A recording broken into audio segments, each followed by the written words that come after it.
Ողջույն բոլորին, ես Հարություն Մինասյանն եմ եւ ձեզ եմ ներկայացնում մինչեւ այս ժամը տեղի ունեցած կարևոր իրադարձությունները։ Շնորհակալ եմ, որ ընտրել եք USR Media-ն ձեր օրվա ամերիկյան լուրերի վստահելի աղբյուրն ու տեղեկատվական ուղեկիցը։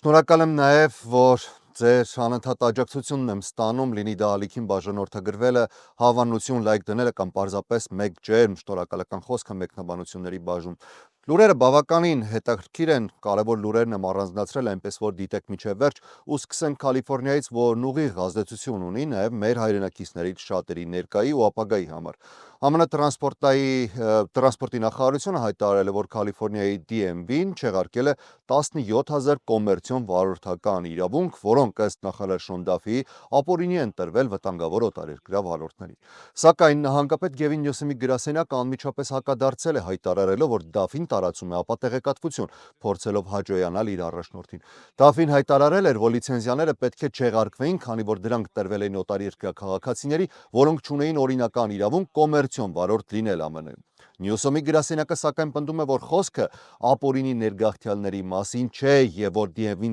դադարեցրել է լիցենզիաների գործունեությունը կամ գործողությունը համապատասխանության, բացակայության պատճառով Կալիֆոռնիայի օրենքների հետ։ DMV-ն հիմա մերժում է հավելյալ մեկնաբանություններ անել, սակայն որոշումը հաջորդում է այն դեպքին, երբ ԱՄՆ-ում ապօրինի գտնվող բեռնատարի վարորդը Օնտարիոյում վթար էր առաջացրել, որի հետևանքով մահացել էին 3 անձ։ Այս պահին Կալիֆոռնիայում շուրջ 17,000 վարորդ այլևս չեն կարող օրինական կերպով աշխատել կոմերցիոն լիցենզիայով, իսկ Թրամփի վարչակազմը եւ Նյուսոմի գրասենյակը շարունակում են մեղադրել միմյանց քաղաքական շահարկման մեջ։ Թեև պաշտոնական բացատրությունը դեռևս այնքան էլ հստակ չէ, այս որոշումը կարող է լուրջ ազդեցություն ունենալ նահանգի բեռնափոխադրումների եւ շինարարական ոլորտների վրա, որտեղ զգալի մասն աշխատողներից օրինական բնակության կարգավիճակ չունեն։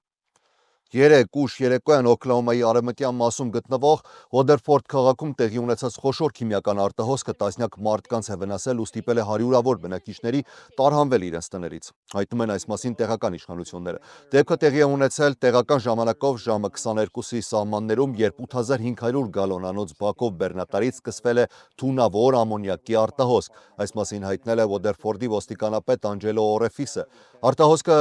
հաջողվել է զսպել եւ այսօր արդեն օդում քիմիական նյութի մակարդակը նվազել է, համարվելով անվտանգ բնակիչների վերադարձի համար։ Արտահոսող բեռնատարը կանգնած էր Holiday Inn Express հյուրանոցի ավտոկայանատեղիում։ Առաջին արձագանքողներն այնտեղ հայտնաբերել են հյուրանոցի այցելուներին շնչառական դժվարություններով։ Քաղաքի արտակարգ իրավիճակների ղեկավար Մայք Կարլին հայտնել է, որ ամոնիակի խիտ ամպը տարածվել էր բավական լայն հատվածի վրա։ Նրա խոսքով մոտ 500-ից 600 մարդ տարհանվել է հյուրանոցից եւ մոտակա բնակավայրերից։ Ընդհանուր 36 մարդ դիմել է բուժօգնության, որոնցից 11-ը տեղափոխվել են տարածաշրջանային հիվանդանոց, իսկ 4 ծանր վիրավորներ ուղղաթիռով տեղափոխվել են Օքլահոմա Սիթի։ Ոստիկանությունը կոչ է արել որոշ թաղամասերի բնակիչներին չլքել տները մինչև նոր հայտարարությունը։ Քիմիական գազի տարածումը դեռևս գնահատման փուլում է։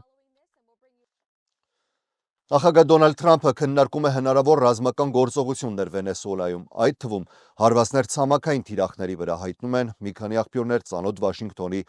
վերջին հանդիպումներին։ Ըստ CBS News-ի Սպիտակ տանը նախագահին են ներկայացվել թարմացված ռազմական սցենարներ, որոնց շուրջ խորհրդակցել են պաշտպանության նախարար Փիթ Հեքսեդը, զինված ուժերի շտաբների պետերի միացյալ կոմիտեի նախագահ Դեն Քեյնը եւ մի շարք բարձրաստիճան պաշտոնյաներ։ Աղբյուրները հայտնում են, որ վերջնական որոշում դեռևս չի կայացվել։ Հետախուզության տնօրեն Թուլսի Գաբարդը չի մասնակցել քննարկումներին, քանի որ վերադառնում էր արտասահմանյան այցից, իսկ պետքարտուղար Մարկո Ռուբիոն այդ պահին գտնվում էր Կանադայում G7-ի արտգործնախարարների գագաթնաժողովում։ Այս շաբաթ USS Gerald Ford ավիակիրի մարտական խումբը մուտք է գործել ԱՄՆ հարավային հրամանատարության պատասխանատվության գոտի, որը ներառում է Կարիբյան ավազանը եւ հարավային Ամերիկան։ Այն միացել է տարածաշրջանում արդեն գործող կործանիչ նավերին, մարտական ինքնաթիռներին եւ հատուկ ջոկատներին։ Մյուս կողմում Վենեսուելան մոբիլիզացնում է զորքեր, ոչ պաշտոնական ու պաշտոնական թվերը տատանվում են մոտ 200-ից 300 հազարի միջակայքում։ Եվ քանի որ խոսք գնաց պետքարտուղարի այցից Կանադա, Մարկո Ռուբիոն կտրականապես հերքել է մի շարք դաշնակիցների քննադատությունները կապված Կարիբյան ծովում ԱՄՆ-ի հարվածների օրինականության հետ։ Ռուբիոն Կանադայում մասնակցում էր G7 երկրների արտգործնախարարների հանդիպմանը, որտեղ հիմնականում պետք է քննարկվեր ու քննարկվում էր Ուկրաինայի ու Գազայի պատերազմները, սակայն մի քանի երկրների ղեկավարներ մտահոգություն էին հայտնել ԱՄՆ-ի կողմից իրականացվող հարձակումների վերաբերյալ, պնդելով, որ դրանք խախտում են միջազգային օրենքը։ Ֆրանսիայի արտաքին գործերի նախարարը նախորդին հայտարարել էր, որ ամերիկյան հարվածները խախտում են միջազգային իրավունքը եւ վտանգ են ներկայացնում Ֆրանսիայի մերձակա տարածքների համար։ ԱՄՆ-ի զինված ուժերը վերջին ամիսներին հարվածել են առնվազն 19 կամ 20, գուցեև 21 ենթադրյալ թմրանավերի Կարիբյան ծովում եւ Լատինական Ամերիկայի Խաղաղօվկիանոսյան ափերին, եւ ըստ Պենտագոնի տվյալների այդ գործողությունների արդյունքում զոհվել է առնվազն 80 մարդ։ Ռուբիոն սակայն հայտարարել է, որ G7 հանդիպման ժամանակ ոչ ոք այդ թեման չի բարձրաձայնել եւ պաշտպանել է գործողությունները, ասելով. Մենք թիրախավորում ենք նարկոթերորիստների, թմրանյութերը տեղափոխվում են Վենեսուելայից դեպի Եվրոպա եւ ԱՄՆ, եւ պետք է նույնիսկ շնորհակալ լինեմ, որ մենք դա կանգնեցնում ենք։ Նա հավելել է, որ Եվրոպան իրավունք չունի որոշելու, թե ինչպես է Վաշինգտոնը պաշտպանում իր ազգային անվտանգությունը։ Ռուբիոն նաեւ հերքել է CNN-ի հրապարակումը, ըստ որի Մեծ Բրիտանիան դադարեցրել է ԱՄՆ-ի հետ թմրանյութերի հետախուզական տվյալների փոխանակումը այս գործողությունների պատճառով։ Մենք ունենք շատ ամուր հարաբերություններ Մեծ Բրիտանիայի եւ այլ երկրների հետ, ոչինչ չի փոխվել։ Մենք ոչ մեկից օգնություն չենք խնդրում այս գործողությունների համար, ոչ ռազմական, ոչ որևէ այլ ձևով։ Թրամփի վարչակազմը պնդում է, որ թիրախավորված նավերը թմրանյութեր էին տեղափոխում, սակայն որևէ ապացույց կամ իրավական հիմք չի ներկայացվել բացատրելու, թե ինչու են հարձակումների դիմել ձերբակալությունների փոխարեն։ Վաշինգտոնը հայտարարել է, որ այս գործողությունները համապատասխանում են ՄԱԿ-ի կանոնադրության 51-րդ հոդվածին, որը վերաբերում է ինքնապաշտպանությանը։ G7-ի համատեղ հայտարարությունում նշվել է, որ երկրները աջակցում են ծովում թմրանյութերի դեմ պայքարին, սակայն ԱՄՆ-ի գործողություններն այստեղ չեն հիշատակվել։ Միգրացիոն երկու թեմայով Միգրացիայի եւ մաքսային վերահսկման ծառայությունը ԱՅՍ եւ Ֆլորիդայի օրենքի պահպանման վարչությունը հայտարարել են լայնածավալ գործողությունների արդյունքների մասին, որի ընթացքում ավելի քան 230 մարդ է ձերբակալվել որպես սեռական հանցագործներ կամ վտանգավոր հանցագործներ։ Այս մարդիկ նախկինում արդեն պատիժ էին կրել, սակայն չէին պահպանել իրենց գրանցման պայմանները, որպես սեռական հանցագործներ կամ ապօրինի կերպով տեղափոխվել էին այլ բնակավայրեր։ ԱՅՍ-ի փաստաթղթերի համաձայն ձերբակալվածների թվում էին Կուբայից, Վենեսուելայից, անգամ Ուկրաինայից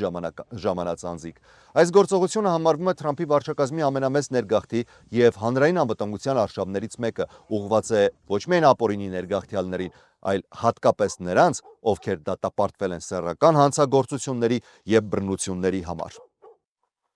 Դաշնային դատավորը հրամայել է ազատ արձակել ավելի քան 300 անձանց, որոնք ձերբակալվել էին Միգրացիայի եւ մաքսային վերահսկողության ծառայության ԱՅՍ-ի կողմից Operation Midway Blitz գործողության ընթացքում։ Հրամանատարվել էր այն բանից հետո, երբ ԱՄՆ շրջանային դատավոր Ջեֆրի Քամինգսը պարտադրել էր ներքին անվտանգության դեպարտամենտին DHS-ին ազատ արձակել 13 անձանց, որոնք Իլինոյս նահանգում էին ձերբակալվել, բայց պահվում էին Թեքսասի, Միսուրիի եւ մի շարք այլ նահանգների բանտերում։ Դատավորը DHS-ին տվել է 3 ժամկետ։ Մինչև ուրբաթ ներկայացնել 615 անձանց վերաբերյալ մանրամասներ, ովքեր ԱՅՍ-ի կողմից ձերբակալվել են առանց դատական թույլատվության հունիսից մինչև հոկտեմբեր ընկած ժամանակահատվածում։ Մինչև նոյեմբերի 19-ը ներկայացնել թարմացված հաշվետվություն Չիկագոյում ԱՅՍ-ի եւ մաքսային սահմանային պահպանության ծառայության CBP կողմից ձերբակալված անձանց վերաբերյալ, իսկ մինչև նոյեմբերի 21-ը ազատ արձակել 313 անձանց, որոնք ձերբակալվել են համաձայնագրի խախտմամբ եւ ովքեր գնահատվել են որպես ցածր փախուստի ռիսկ ունեցող անձինք։ Նրանք, ովքեր չեն համարվում հանրության համար վտանգավոր, կարող են ազատ արձակվել $1500 գրավով եւ գտնվել հսկողության տակ, ներառյալ GPS վերահսկման միջոցով։ Բարձր ռիսկ ունեցողները այդուամենայնիվ կմնան կալանքի տակ։ 3.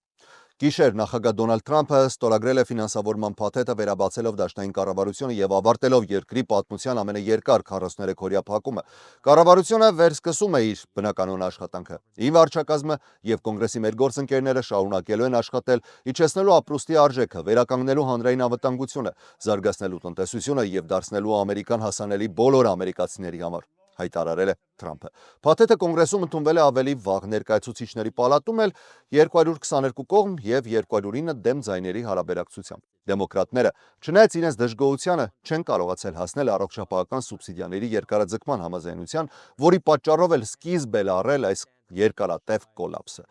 Ներկայացուցիչների պալատի փոքրամասնության առաջնորդ Հաքիմ Ջեֆրիսը հայտարարեց. Դեմոկրատները շարունակելու են պայքարել հանրապետականների ստեղծած առողջապահական ճգնաժամի դեմ, ապահովելու, որ Affordable Care Act-ի հարկային սուբսիդիաները պահպանվեն միլիոնավոր ամերիկացիների համար։ Այս պայքարը նոր է սկսվում։ Սենատում նախատեսվում է դեկտեմբերին քվեարկել այդ հարցով, ներկայացուցիչների պալատում նման խոստում չի տրվել։ Հանրապետական խոսնակ Մայք Ջոնսոնը միջև քվեարկությունը մեղադրեց դեմոկրատներին կառավարական փակումը քաղաքական խաղ դարձնելու մեջ։ Նրանք գիտեին, որ դա ցավ կպատճառի ամերիկացիներին, բայց միևնույն է արեցին։ Դա անիմաստ էր, սխալ եւ դաժան։ Այս որոշումը թույլ կտա վերսկսել պետական ծառայությունների աշխատանքը վերականգնելով սննդի օգնության ծրագրերը, վճարելով 100 հազարավոր դաշնային աշխատողների աշխատավարձերը եւ վերագործարկելով օդային երթևեկության համակարգը վերջապես, որը գրեթե կանգ էր առել։ Փաթեթը ապահովում է պետական ֆինանսավորում մինչև 2026 թվականի հունվարի 30-ը, իսկ մի շարք կետերով էլ մինչև 2026 թվականի ֆինանսական ֆիսկալ տարվա ավարտը։ Միացյալ Նահանգների պետական պարտքը սակայն կշարունակի աճել տարեկան մոտ 1.8 տրիլիոն դոլարով, հասցնելով ընդհանուր պարտքը 38 տրիլիոնի սահմանին։ Միջազգային մեկ թեմայով, եւ սա վերջին լուրն է, ըստ պաղեստինցիների հրեա վերաբնակիչները հրդեհել են մզկիթներ, բերելով մեկի օրինակը Սալիտ գյուղի մոտ օկուպացված արևմտյան ափում։ Իսրայելի բանակը հաստատել է, որ ուժերը գործուղել դեպի վայր հետաքննության համար, նշելով, որ դատապարտում է բռնությունը եւ պարտավորվում է պահպանել անվտանգությունը տարածքում։ Հարձակումը Սալֆիդի մոտ տեղի է ունեցել հրեա վերաբնակիչների հարձակումների նոր ալիքի ֆոնին։ Իսրայելի բանակը հայտնել է, որ զինվորները շտապել են Բիդուն եւ Տիր Շարաֆ, որտեղ տասնյակ դիմակավոր իսրայելցի քաղաքացիական անձինք հարձակվել էին պաղեստինցիների վրա եւ հրկիզել ունեցվածքներ։ Պաղեստինի Կարմիր Գուլպանը հայտարարել է, որ բուժօգնություն է ցուցաբերել 3 վիրավորների, հարվածների եւ քարեր նետելու հետևանքով։ Իսրայելի ոստիկանությունը հայտնել է, որ 4 իսրայելցի կասկածյալ ձերբակալվել է եւ հարցակնվում է։ ԱՄՆ պետքարտուղար Մարկո Ռուբիոն հայտարարել է, որ Վաշինգտոնը խորապես մտահոգված է բռնությունների աճով, որը կարող է վտանգել Գազայում խաղաղության ջանքերը։ Կա մտավախություն, որ արևմտյան ափի իրադարձությունները կարող են տարածվել եւ խաթարել այն, ինչ մենք փորձում ենք իրականացնել Գազայում։ Մենք կանենք ամեն ինչ, որ դա չկրկնվի։ Մզկիթի պատերին վանդալները գրել էին եբրայերեն գրություններ, որոնցից մեկը մեջբերում էր Աստվածաշնչից «Աստված վրեժ կլուծի իր թշնամիներից», իսկ մյուսը պարզապես վիրավորանք էր ուղղված մարգարե Մուհամեդի դեմ։ ՄԱԿ-ի մարդասիրական հարցերի համակարգման գրասենյակը հայտնել է, որ մինչև այժմ արձանագրվել առնվազն 264 հարձակում վերաբնակիչների կողմից պաղեստինցիների վրա։ Այս ժամի համար այսքանը։ Ես Հարություն Մինասյանն եմ, շնորհակալ եմ ուշադրության համար։ Կհանդիպենք երեկոյան թողարկմանը։ Առողջ եղեք։